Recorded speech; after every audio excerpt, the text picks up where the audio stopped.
अवांजी समातुन ताईं radio voice of Sindh London. Larkana में गुज़िश्ता हफ्ते नामालूम मुसल्लह अफराद की फायरिंग से जख्मी होने वाले मकामी ताजिर संजय कुमार मंगल को कराची के निजी अस्पताल में दौरान इलाज चल बसे, जिस पर लाड़काना के ताजिरों ने शहर में शटर बंद हड़ताल करके एहतजाज किया। ताजिरों ने 13 फरवरी को होने वाले फायरिंग के वाक़े के खिलाफ शाही चौक, बंदर रोड और पाकिस्तान चौक समेत मुख्तलिफ इलाकों में मुकम्मल तौर पर शटर बंद हड़ताल की और रेशम बाजार से जिन्ना बाग तक एहतजाजी रैली निकालकर धरना दिया। ताजिरों ने मुतालबा किया कि संजय कुमार पर फायरिंग करने वाले मुल्जिमान को 24 घंटों में गिरफ्तार न किया गया तो गैर मुयन्ना मुद्दत तक हड़ताल की जाएगी। मकतूल ताजिर संजय कुमार लाड़काना में सुपर स्टोर चलाते थे। उनके भाई अमित कुमार के मुताबिक संजय को 13 फरवरी को हदफ बनाकर फायरिंग करके जख्मी कर दिया गया था। जख्मी संजय कुमार को लाड़काना से एयर एम्बुलेंस के जरिए कराची मुंतकिल किया गया था, जहां वो मंगल को दौरान इलाज चल बसे।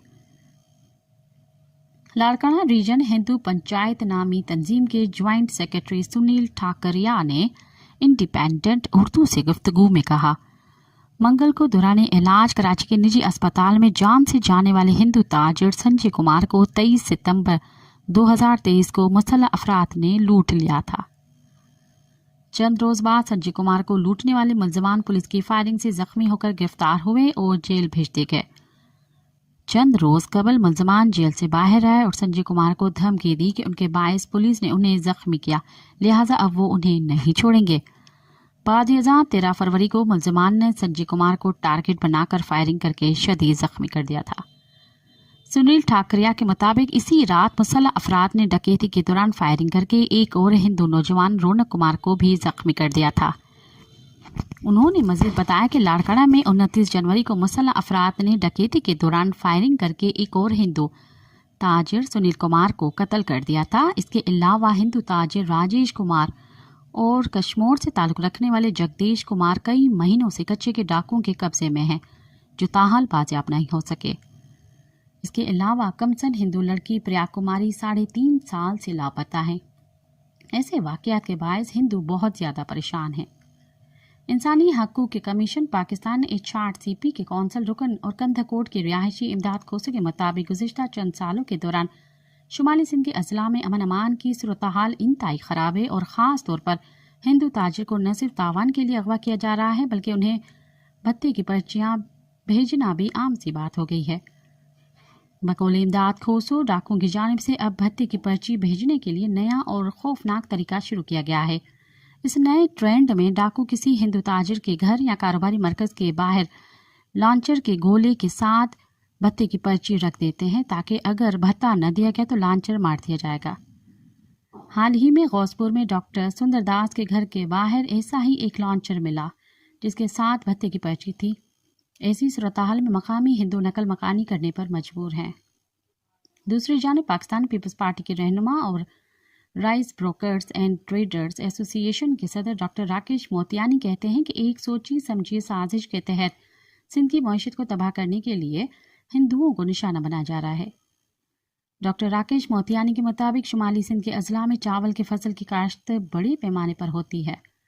फसल उतरने के बाद धान की सफाई करने, मट्टी, पत्थर, भूसे और दीगर नापसंदीदा अज्जा को अलग करने, धान के ऊपर मौजूदा सख्त छिलके को अलग करके ब्राउन चावल में तब्दील करने और चावल के दानों को साइज और क्वालिटी के हिसाब से अलग करके पैकिंग और स्टोरेज करने वाली छोटी बड़ी 5000 राइस मिल्स की अक्सरियत हिंदू ताजिर चलाते हैं। उन्होंने मजीद बताया कि पाकिस्तान में बैरून ममालिक चावल बरामद करने वाले ताजिरों में अक्सरियत हिंदू ताजिरों की है। हमारी तंजीम के साथ 150 ताजिर रजिस्टर्ड हैं, जिनमें से 143 हिंदू ताजिर हैं। उसके अलावा कॉटन, दालों, चीनी की खरीद और फरोख्त में हिंदू ताजिरों की अक्सरियत है। सिंध एक ज़राई सूबा है, मगर ज़राअत में सबसे ज़्यादा मदद हिंदू ताजिर करते हैं। सूबे के हर ज़राई ज़िले के छोटे बड़े शहरों में हिंदू ताजिर दुकानें चलाते हैं, जिसे मकामी ज़बान में पेढ़ी कहा जाता है। बकौल राजेश मोतियानी, पेढ़ी पर हिंदू ताजिर मकामी छोटे किसानों, काश्तकारों और बड़े जमींदारों को फसल का बीज, खाद, कीड़े मार अद्वियात फसल की कटाई तक उधार देते हैं। जब फसल की कटाई होती है तो खरीदारी भी यही हिंदू ताजिर करते हैं। ایسی صورت میں ہندو تاجروں کو اغوا کر کے ان سے بھتہ وصول کرنا ایک سازش ہے تاکہ مقامی معیشت کو تباہ کر کے پاکستان کو بین الاقوامی سطح پر بدنام کیا جائے۔ دوسری جانب حکومت سندھ نے صوبے میں بسنے والے ہندوؤں کو مکمل تحفظ دینے اور ہندو تاجروں کے خلاف جرائم کرنے والوں کو ہر صورت میں گرفتار کرنے کا اعلان کیا ہے۔ وزیر اعلیٰ سندھ نے وزیر داخلہ اور سندھ پولیس کی سختی سے ہدایت کی ہے کہ سنجے کمار پر فائرنگ کرنے والے ملزمان کو فوری طور پر گرفتار کیا جائے۔ وزیر اعلیٰ سندھ کے ترجمان نے کہا ہے کہ شمالی سندھ میں بدامنی صرف ہندوؤں کا مسئلہ نہیں، اس بدامنی سے سب پریشان ہیں۔ اس وقت کراچی کے ڈاکوں کی جانب سے اغوا کیے گئے 2 درجن شہریوں میں سے اکثریت مسلمانوں کی ہے اور 2 یا 3 ہندو شامل ہیں۔ اواں جی سماعتن تائیں radio voice of Sindh London